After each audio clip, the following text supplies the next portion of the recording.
ఏం చేస్తాండారబ్బా అంతా? Dry fruits మంచివని అందరికీ తెలిసిందే. ఎప్పుడు నానబెట్టుకొని తినాలంటే బేజారబ్బా. అందుకే సడన్ గా బ్రెయిన్ లో బలి వెలిగింది. పెరుగులోకి బాదం వేసి లస్సీ చేస్తే ఎట్లుంటుందబ్బా అని. కానీ పెరుగు తెల్లగానే బాదం తెల్లగానే ఉంటుంది కదా అని కలర్ అండ్ ఫ్లేవర్ కోసం కుంకుమ పువ్వుని వేసి లస్సీ చేశా. టేస్ట్ మాత్రం మామూలుగా లేదు, అదిరిపోయింది. మరి కేసర్ బాదం లస్సీని ఎట్లా చేసుకోవాలో చూసేయండి.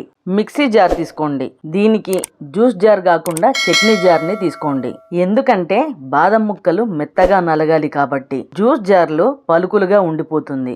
10 బాదంలను 6 గంటల పాటు నానబెట్టి పొట్టు తీసి చిన్న ముక్కలుగా కోసుకొని వేసుకుంటున్నా. ఇట్లా చేసుకుంటే బాదంలు మెత్తగా నలిగిపోతాయి. 1 కప్పు కమ్మటి పెరుగుని తీసుకోవాలి. 2 టేబుల్ స్పూన్ల చక్కెరని వేసుకుంటున్నా. ఇది మీడియం స్వీట్ ఉంటుంది. మీకు తీయగా కావాలంటే ఇంకో స్పూన్ వేసుకోవచ్చు. టేబుల్ స్పూన్ పాలల్లో కొంచెం కుంకుమ పువ్వునేసి అర్ధగంట సేపు నానబెట్టిన. కలర్ అయితే చాలా బాగా వచ్చింది. కొంచెం రేట్ ఎక్కువైనా మంచి క్వాలిటీ కుంకుమ పువ్వుని వాడితే కలర్లో అయినా ఫ్లేవర్లో అయినా ఇంత బాగా ఉంటుందని అర్థమైంది. అందుకేనేమో పెద్దోళ్ళు పిండి కొద్దీ రొట్టి అంటారు. పాలతో పాటు కుంకుమ పువ్వును కూడా వేసేయండి.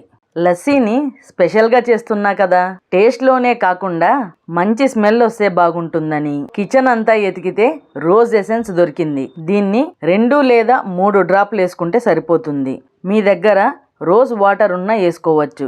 ఇది కంప్లీట్గా ఆప్షనల్ మాత్రమే. బాదం పలుకులు లేకుండా మెత్తగా నలిగేటట్ల మిక్సీ పట్టుకోవాలి. ఎక్కడా పలుకులు లేకుండా కేసర్ బాదం లస్సీ రెడీ అయ్యింది. ఆలసించిన ఆశాభంగం కాబట్టి బిరిగ్గా గ్లాస్లో పోసుకొని తాగేలా. మనం మామూలుగా తాగే లస్సీకి ఈ లస్సీకి టేస్ట్లో అయినా కలర్లో అయినా చాలా తేడా ఉంటుంది.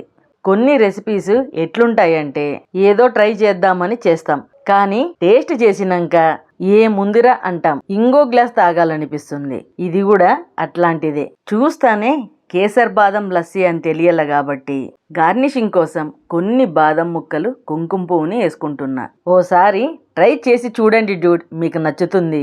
ట్రై చేసినాక మీ ఫీడ్బ్యాక్ని తప్పకుండా కామెంట్ చేయండి.